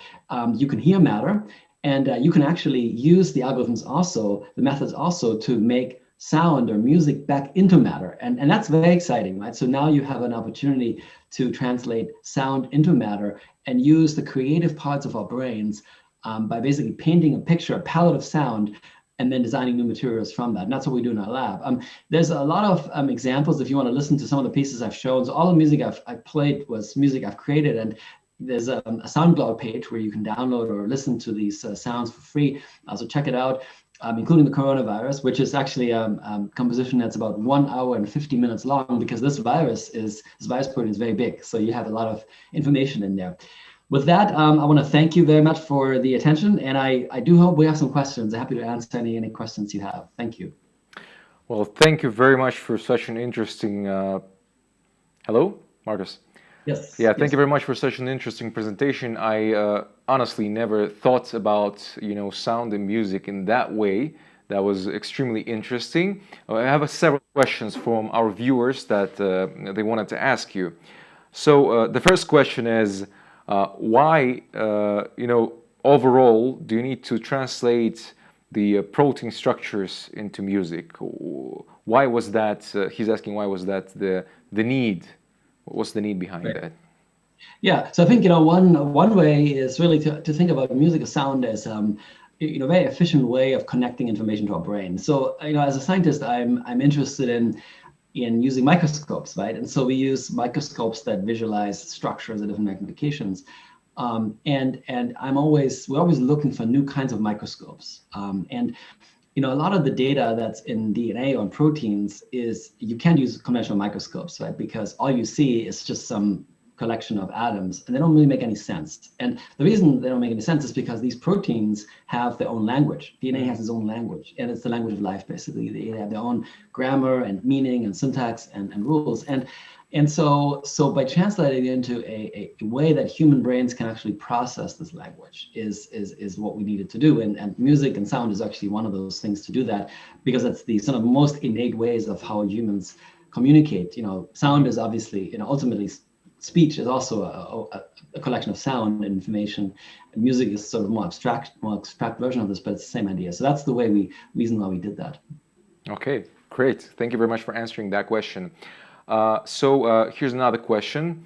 What kind of new materials are you aiming to create, if you are? And what kind of music or sound, as a second part of the question, you want to create out of that? I know that, right. Yeah. Yeah, so we in the COVID, the COVID work we're doing, we're very interested in understanding the infection process and the the vibrational features that happen when the virus attaches to the human cell, right? And so that's a critical point of the virus infection sort of chain. And to break down this process, there's a couple ways you can do that. One is to use antibodies, and that's actually how the human body also rejects or deals with viruses. But so you can imagine by thinking about vibrations, you can kind of find a counter melody. That's a simple way of explaining it. It's not literally like this, but in a conceptual framework, you can see it like this. So finding a new protein material that actually binds very strongly to the virus, much stronger than the virus binds to the human cell. So that's the design task behind that. So that's one thing we're doing. We're also looking at using vibrations as a way of detecting viruses, because if you have a unique spectrum of anything, you can kind of listen to those vibrations and detect them. Then the new materials we've made, when we make a new material, this is sort of work related to COVID, but there are other materials we make. We're making new enzymes, new collagen materials, new biomaterials. From a creative point of view, from a musical point of view, it becomes really interesting, in fact, to use these newly generated proteins as a way of creating new music and compositions. And so some of the things I've played actually today, including the jamming of the coronavirus spike proteins from different species, that was something like that. We basically created a new material that nature hasn't invented, and we use that as a platform to compose. And so now you have sort of gone through multiple steps. You've used the original protein in the virus to generate sound, then used a lot of these different sounds to find out the rules by which these coronaviruses actually made, and then use what the resulting prediction is from the AI algorithm then as a source for musical inspiration. And that's when the human creativity again comes in, and you can then begin to compose based on fragments of these sounds that are material that does not even exist yet. And so then you can kind of go wild with that as a musician or composer in creating all sorts of interesting new sounds and ideas that sound very different than anything that maybe the human brain by itself has created, right? Because we're taking inspiration from the virus. So the virus speaks to us, and we are inspired by that, and we can create new things that are, very different than if you write a piece of music to just model human emotions. Here you're modeling the actual viral structures. That was a very detailed question. I think you partially answered one of the questions that our viewers asked, is how this music can help in curing COVID-19. So I think you partially answered that. Another question sounds like this.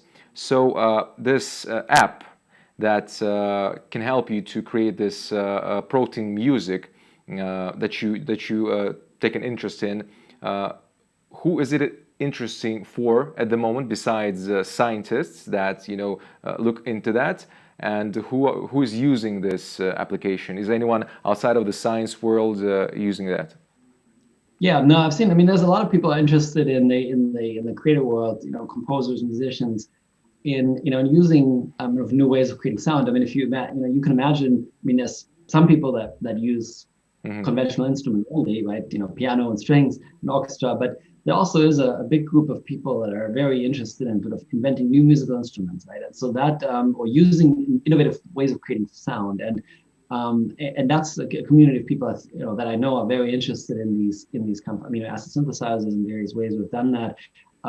Creates like the spider web. I mean, it's really instead of playing the guitar or violin or piano, now you play the spider web, or you play a protein, and it's kind of you have to learn that instrument, obviously, but since nobody else has played it, or very few people have played it, you make the rules. I mean, you become the one of the first people who actually create music with that, and so there's a lot of freedom, I think, to be very creative without being biased against what others have created. I mean, that's, I think, very exciting. What I think is exciting about that, and also just puts a new canvas on there. I mean, we see that, of course, you can make music using synthesis methods very easily. I mean, you can use electronic synthesis methods to make any sound you want to make, right? But that's not really what we're doing here. I mean, what we're doing is we make sounds that nature is actually using. So it's a physical basis to those sounds are very different.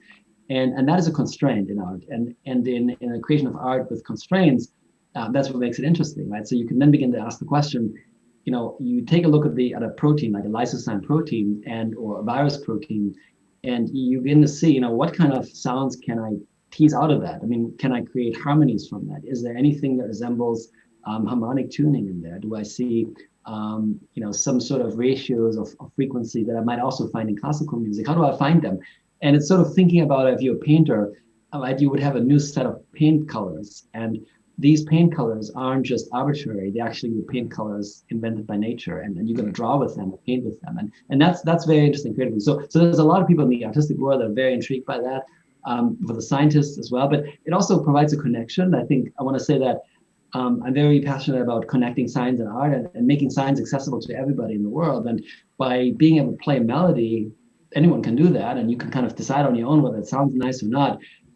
You begin to design your own proteins, which is something that usually only biochemists can do, or biologists can do. So you become a creator of new life forms, basically, by designing new proteins through music. So it's a very accessible way of learning about science. And I've had a lot of people that become musicians that have become very interested in the proteins and learn about proteins. That's terrific. Now you have education and outreach of STEM science, technology, really to a community of people that would have never learned about science and proteins ever, or mathematics. And so it's a great way for us to teach. So I use it as an educational tool as well. Well, that's an interesting way of looking at that. It's an open window for someone who wants to, just take a look at this field without proper education about biomechanics. Here's another question. Can this idea, your idea, be the first step in some kind of a commercial idea? How can that be used if someone would want to use that in a business, or in some kind of a business like that? can it be used, in your opinion? Yeah, possibly. I mean, there's different ways.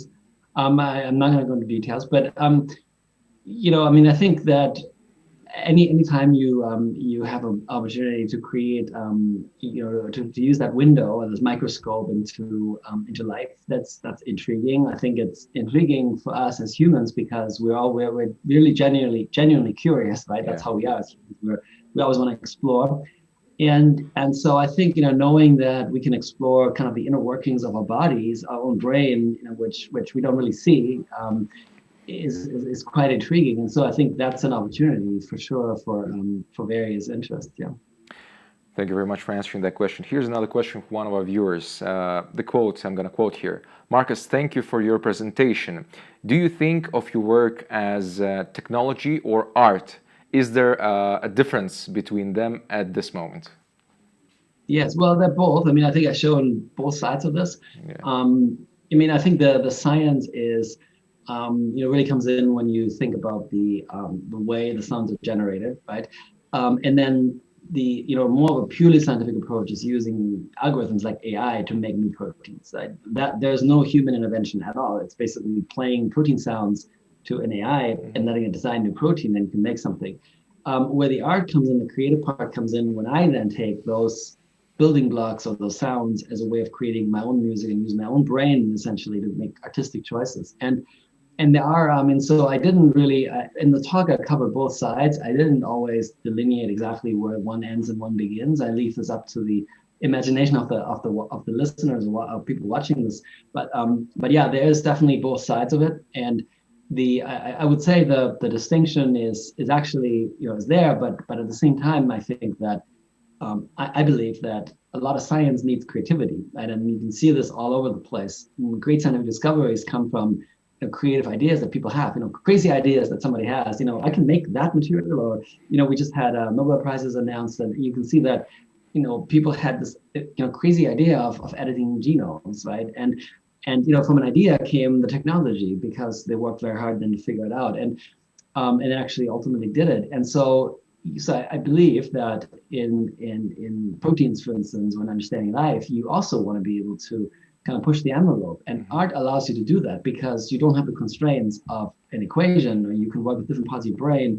You can imagine sounds, and maybe this leads into a direction of a new protein design that maybe then you can then make in the lab. And so exactly what we've done. We've done that in some of the work we have shown today, where you use the creative side of your brain in coming up with a new design suggestion, and then you bring it back to the scientific analysis, where you then make the protein in the lab, you analyze the protein, right? So those are all vigorous scientific methods, but the initial idea for that new protein might have come from an inspiration, a creative inspiration. So I think there are sort of multiple facets to this, in addition to the outreach and education that I talked about earlier.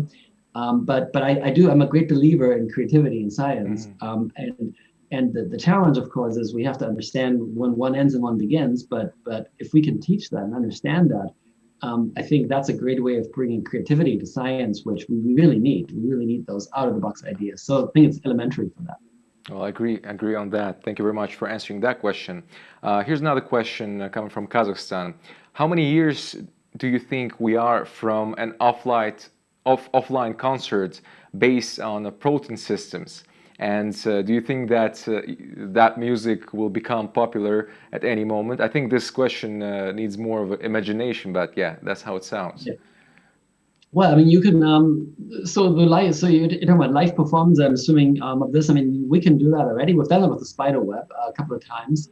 Actually, just 2 weeks ago, we did a performance in Cambridge. And you can do the same with proteins. There's definitely ways to do that. Now, the question becomes popular. That's actually a question. One thing that you'll notice when you do study the music more in detail on SoundCloud, on my page, or in my papers, you'll notice that some of the music that nature is creating really doesn't sound very nice, and that's because nature doesn't make the music to make it pleasing for human ears. I mean, human ears are tuned to, especially pop music, that actually follows some very simple building blocks and patterns. Like a couple of chord progressions, certain rhythmic elements, and actually there's a lot of similarity between different kinds of songs, and that's what makes it attractive. So we don't have to go on that journey of experiencing very new. It's different with more esoteric music or classical music, which is much more difficult to appreciate and learn. But So I think it's not necessarily that we're going to see a pop song out of collagen or spider webs, but because these systems aren't really following the same rules. I think artistically you could do something like that if you were to kind of mold some of the musical ideas from those systems into more conventional, popular ways of making music, and that can be done. And then some music I've made is definitely more on the side of playing with the existing motifs of musical composition that you can very easily access that. I mean, you can listen to it, you'll get it right away. And whereas some more complex structures, like the COVID-19 piece in its entire length, is musically very complex.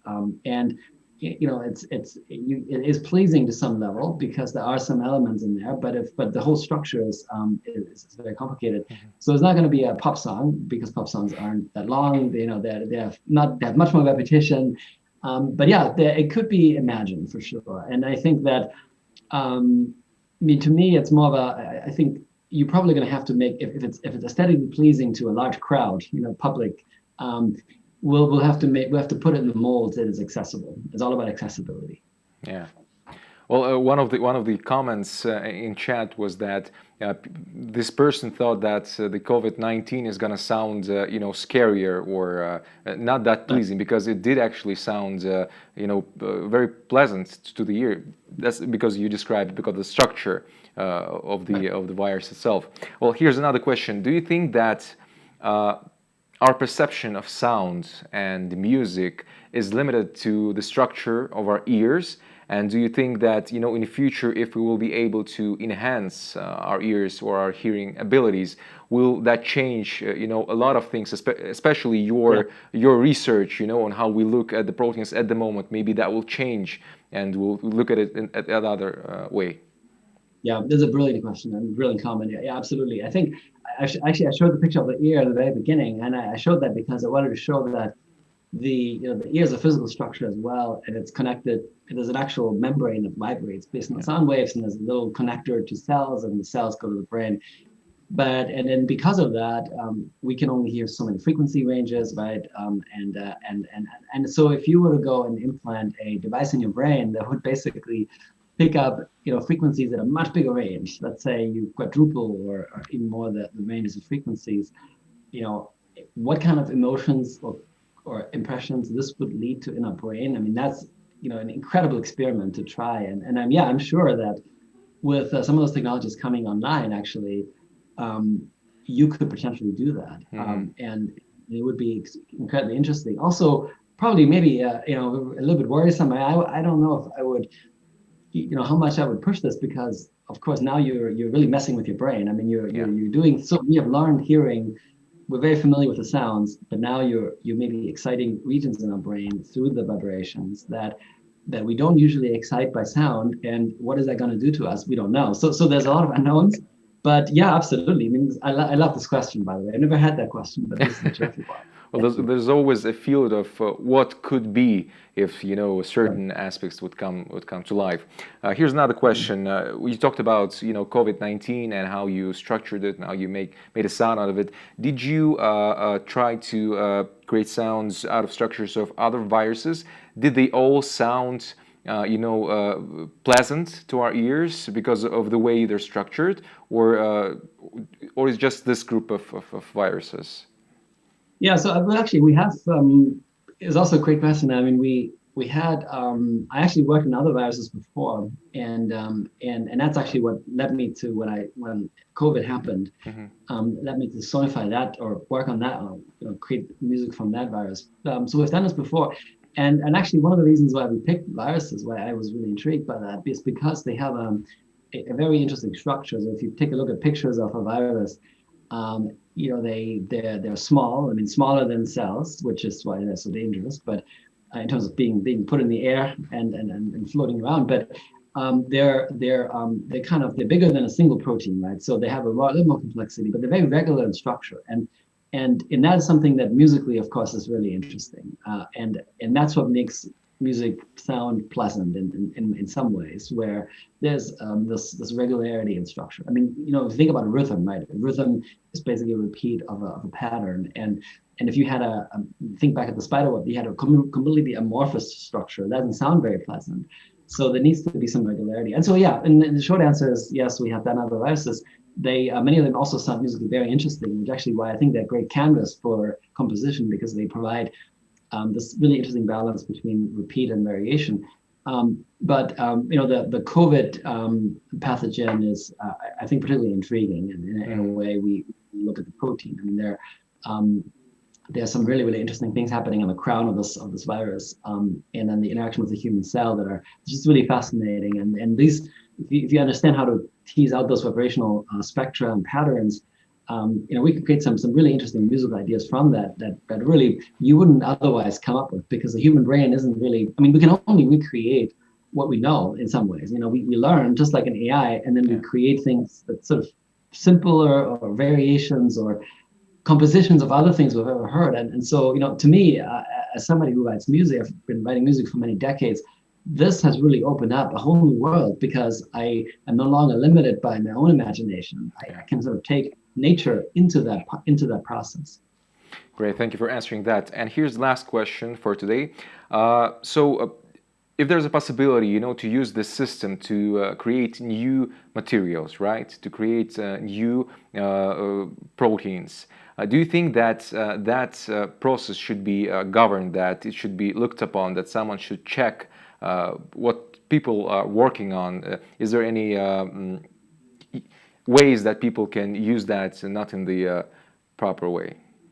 Yeah, absolutely. Yeah. I mean, that is true for pretty much all of science. And actually, so in a way, these. I mean, that's a great point as well. I think we now have the opportunity to really change life at a very basic level. Editing the genes, which the CRISPR technology allows you to do. You can generate synthetic life forms in the lab.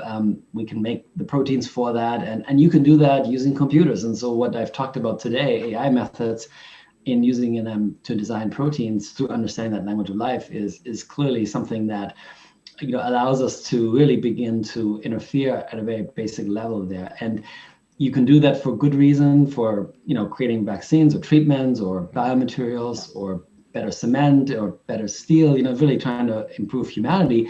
But yeah, absolutely, you could also use this method in the other direction. Like with any scientific discovery, I think we were going to have to be vigilant in how it's being used, and make sure that there are the kinds of checks and balances in place, for people who want to make these proteins or create new life forms. I mean, that's beyond what I do in my research, but I think that's an area I think where the science policy or maybe looking at the ethics of what we can do is really, really critical. Absolutely, yeah, that's a great point. But yeah, again, my personal view is you can't really.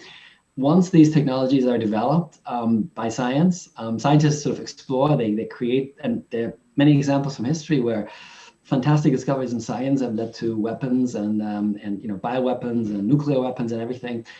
And it can be a very a traumatizing experience, I think, for the scientists to really learn later on that their discoveries have been used for a purpose that they would never agree with. And that's it's been with us, I think, since we ever had science, including any technology, including agriculture, right? So, I mean, that's something I would just say we have to pay close attention to. Absolutely, it's critically important. Yeah. You just with your answer, you reminded me of Oppenheimer and his speech about afterwards. What did he say about that? Exactly. Well, yeah. Thank you very much for such an interesting presentation. Honestly, I personally never thought about spiders or viruses from that point of view, from the point of view of sound or music. That was extremely interesting, and I'm sure all of our viewers are gonna agree with me on that.